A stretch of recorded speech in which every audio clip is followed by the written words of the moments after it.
Saudaraku, banyak orang yang tidak faham bahwasanya memberi makan dan minum itu dalam Islam adalah salah satu cara untuk mendapatkan amal jariyah. Jadi banyak orang memikirkan amal jariyah itu hanya membangun bangunan, hanya membagikan Al-Quran sehingga dihafal. Intinya fisikal, bentuk materi saja atau material ya. Lebih ke masjid, lebih ke bangunan, lebih ke jalan, lebih ke sumur gitu kan.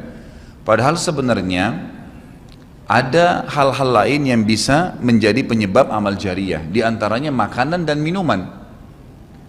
Jadi hadis Nabi SAW yang sahih riwayat Imam Ahmad, ini rahasianya di hadis ini. Kata Nabi SAW, "Ma wudi'a ta'amun illa wada'allahu fihi barakah."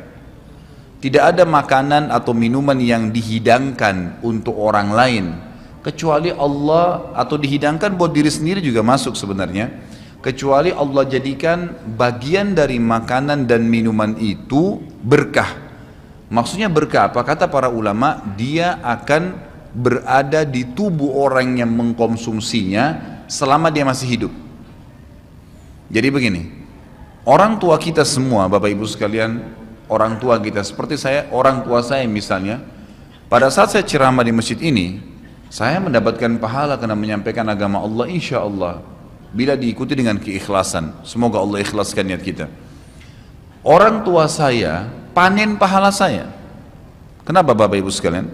Karena saya tumbuh dari ASI ibu saya, dan saya tumbuh dari nafkah ayah saya.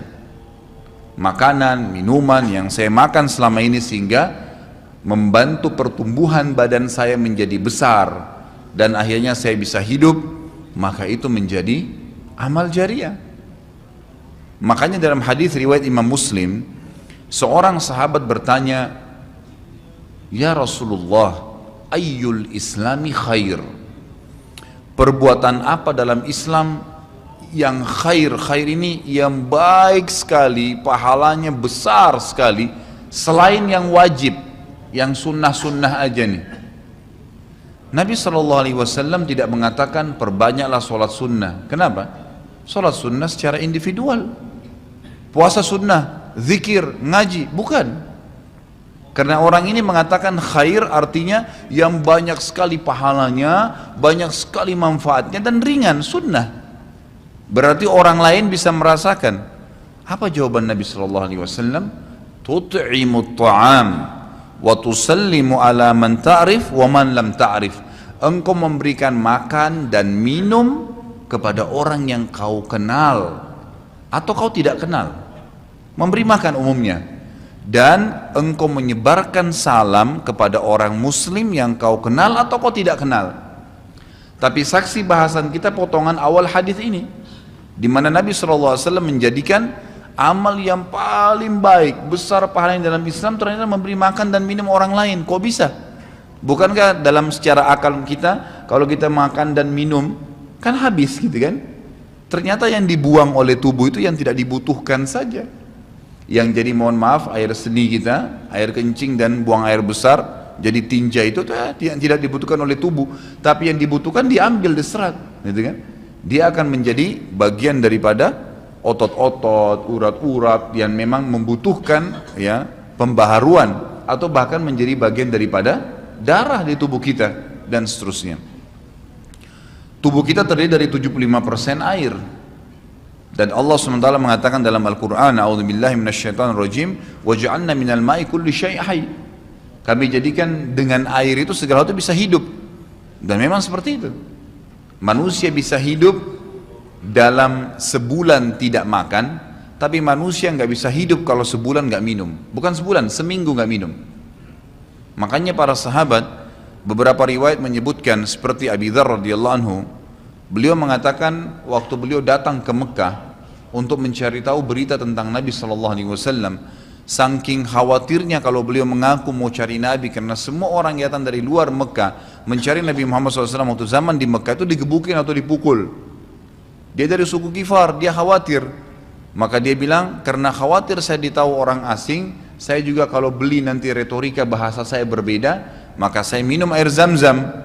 dan selama beberapa hari dia tinggal di Mekah itu 2 minggu cari Nabi SAW, 2 minggu minum Zamzam nggak makan apa-apa dan bisa gitu kan minum air. Beberapa sahabat juga dalam riwayat Bukhari menjelaskan mereka pernah tinggal di Mekah selama sebulan tidak minum kecuali air Zamzam, bisa hidup. Apalagi memang Zamzam punya kelebihan ya. Zamzam itu kata Nabi SAW adalah makanan dan minuman yang menyehatkan dan mengenyangkan. Tapi intinya air gitu kan, intinya air. Fungsi air banyak sekali, kan gitu. Tadi kalau kita masuk makanan dan minuman dulu, memberikan makan dan minum dalam Islam ini sangat besar pahalanya, sebagaimana saya jelaskan dan termasuk amal jariah. Di dalam Islam ada beberapa kegiatan yang kita disuruh untuk memberikan makan dan minum orang, seperti misalnya membuka puasakan orang lain dengan minum dan makan dan dijanjikan pahala yang besar. Man fattara sha'iman kana lahu mithlu ajri sha'imin min ghairi an yanqus min ajri sha'imin syai'a. Siapa yang membuka puasakan orang lain, maka dia akan dapat pahala orang itu tanpa dikurangi sedikit pun dari pahala orang yang buka puasa tadi. Dan Umar bin Khattab radhiyallahu anhu pernah memanen pahalanya satu kota Madinah di zaman khilafah beliau dengan air.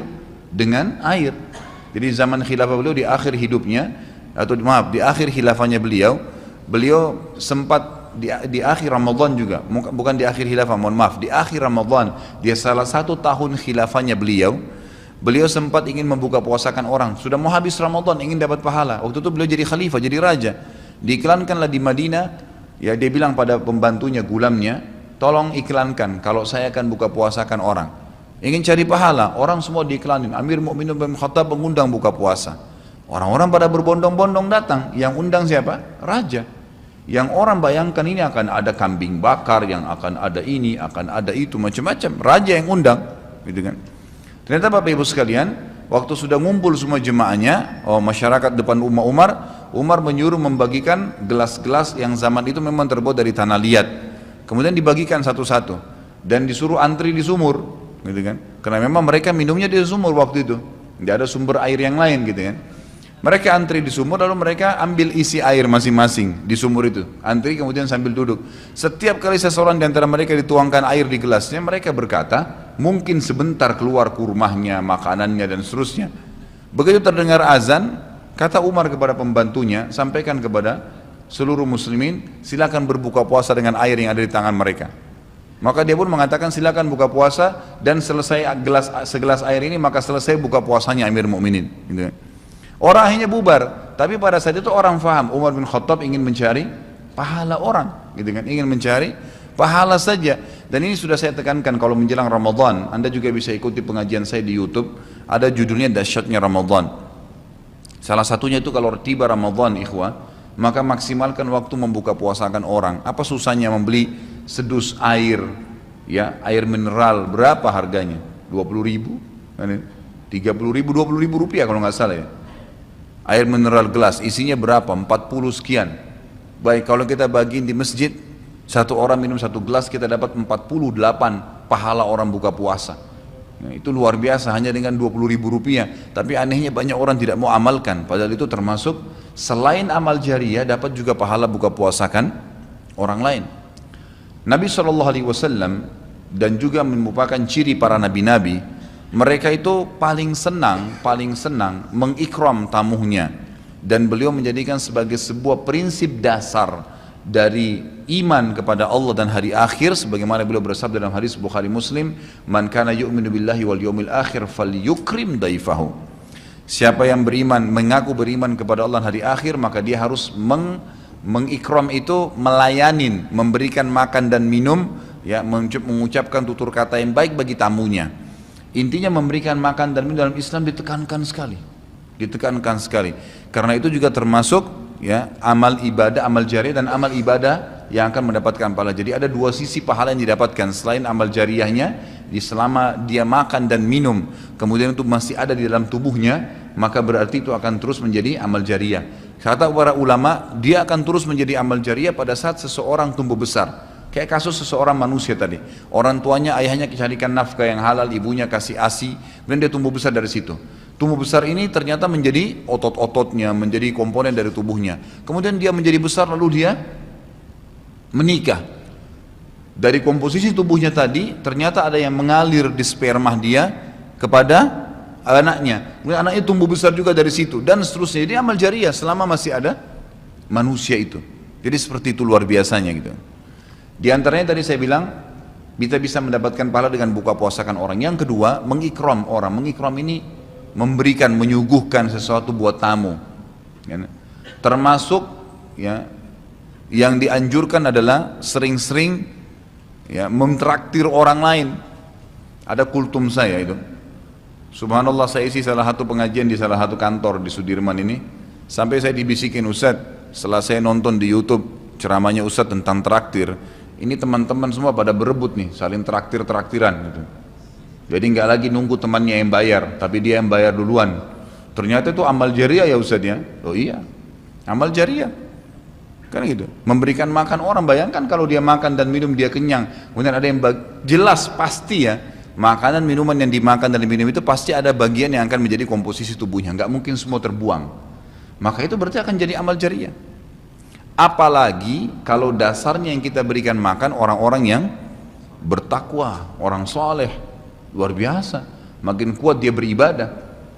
Ciri Nabi Ibrahim alaihissalam, Nabi Ibrahim itu malah luar biasa ikramnya, ya.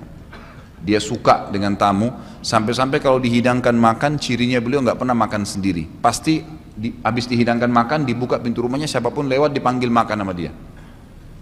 Syekh bin Baz hafizahullah rahimahullah, beliau sudah meninggal. Salah satu muridnya menceritakan, beliau itu punya rumah, ya, rumahnya dia di belakang atau di samping rumahnya itu ada sebuah tempat yang kosong, pakai AC, ya dilapangkan seperti masjid inilah.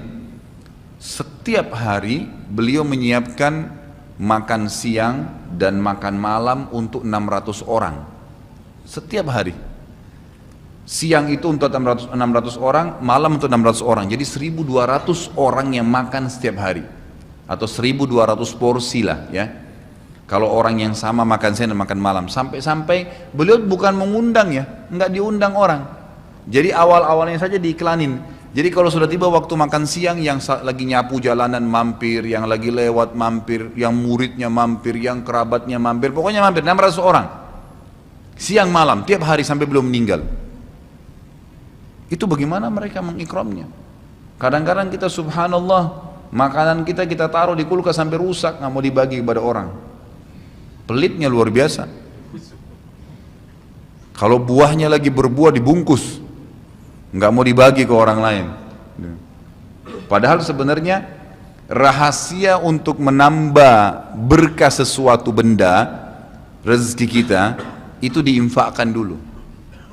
Kata Nabi SAW di dalam hadis Bukhari, Allah SWT berfirman, ya ibna Adam, anfik alaik, wahai anak Adam, infak dulu baru saya infakkan kepadamu. Artinya baru saya berikan, bukakan rezeki itu. Kita kalau mau otomatis ya, spontan, begitu dapat makanan, ada makanan terus langsung dibagi. Dibagi langsung pada saat itu. Nih, bagi sama teman misalnya, atau kita porsinya sebagian, atau kita beli bungkus yang lain. Ini saya beli satu bungkus makanan 10.000. Beli satu bungkus yang lain khusus kasih fakir miskin. Sebagai tanda syukur terhadap makanan tadi itu. Langsung diinfakkan. Itu spontanitas, tidak berhenti rezekinya tuh.